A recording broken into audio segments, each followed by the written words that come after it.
शिकायतें। पति पत्नी काफी दिनों के बाद आज एक साथ बैठकर चाय पी रहे थे क्योंकि आज उनकी शादी की 25वीं सालगिरह थी। पहले की तरह वह अब साथ में समय बिताते नहीं थे। ज्यादा साथ में एक दूसरे के पास बैठते नहीं थे। पता नहीं किन कारणों से उन दोनों के बीच की दूरी बढ़ती ही जा रही थी। चाय पीते पीते पत्नी ने चुप्पी तोड़ते हुए कहा, मुझे आपसे बहुत कुछ कहना है, आपको बहुत कुछ बताना है, लेकिन अब हमारे पास एक दूसरे के लिए समय ही नहीं है। मैंने इस बारे में बहुत सोचा है और मैंने इस सिचुएशन से निपटने का एक उपाय निकाला है। अगर आप राजी हो तो बताती हूँ। पति ने सिर हिलाकर हामी भरी। पत्नी ने टेबल के ड्रॉअर से 2 डायरी निकाली और बोली, मैं ये 2 डायरी लेकर आई हूँ, एक आपके लिए और एक मेरे लिए। आज के बाद हम दोनों को एक दूसरे से जो भी शिकायत होगी वह हम अपनी अपनी डायरी में लिख कर रखेंगे। साल बाद जब हमारी 26वीं एनिवर्सरी आएगी तब हम उसे खोलकर पढ़ेंगे। तब हमें एक दूसरों की उन चीजों या आदतों के बारे में पता चलेगा जो हमें नहीं पसंद है और हम उन्हें सुधार पाएंगे या कोई उपाय कर पाएंगे। पति को भी पत्नी का आइडिया पसंद आया और उसी दिन से डायरी में लिखना शुरू हो गया। देखते ही देखते 1 वर्ष बीत गया और 26वीं एनिवर्सरी का दिन आ गया।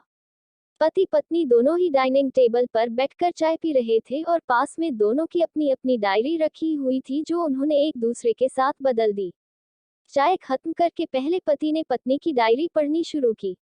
उस डायरी में काफी सारी शिकायतें थी, जैसे कि आज होटल में ले जाने के लिए वादा किया था लेकिन फिर भी नहीं लेकर गए। आज मेरे मायके से मेहमान आए थे, उनके साथ पति ने अच्छे से बात नहीं की। कितने महीनों बाद आज मेरे लिए साड़ी लाए लेकिन पुराने डिजाइन की। आज मेरे सीरियल देखने के समय पति ने चैनल बदलकर न्यूज चला दी। आज गीला तौलिया सोफे पर छोड़ दिया। ऐसी कई सारी शिकायतें थी। डायरी को पढ़ते पढ़ते पति की आंखों में आंसू आ गए। पति को काफी अफसोस हुआ।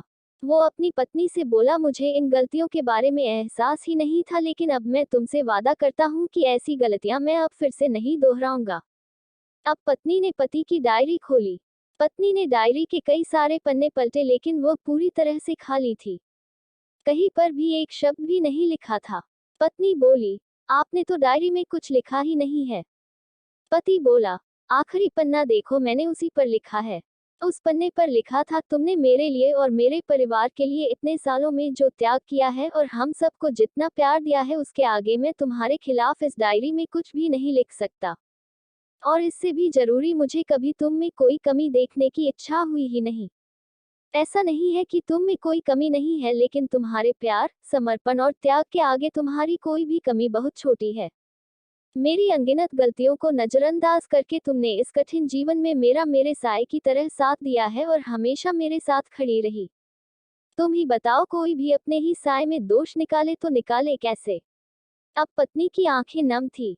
पत्नी ने पति के हाथ से अपनी शिकायतों की डायरी ले ली और उसे जला दिया। पति पत्नी का रिश्ता एक दूसरे पर विश्वास पर टिका होता है और उसी से वह मजबूत होता है। उम्र के एक दौर में पति पत्नी को एक बात अच्छे से समझ लेनी चाहिए कि एक दूसरे में गलतियां और कमियां निकालने के बजाय अगर यह याद रखा जाए कि उसके साथी ने उसके लिए कितना त्याग किया है तो इससे उनका रिश्ता और भी ज्यादा मजबूत ही होगा।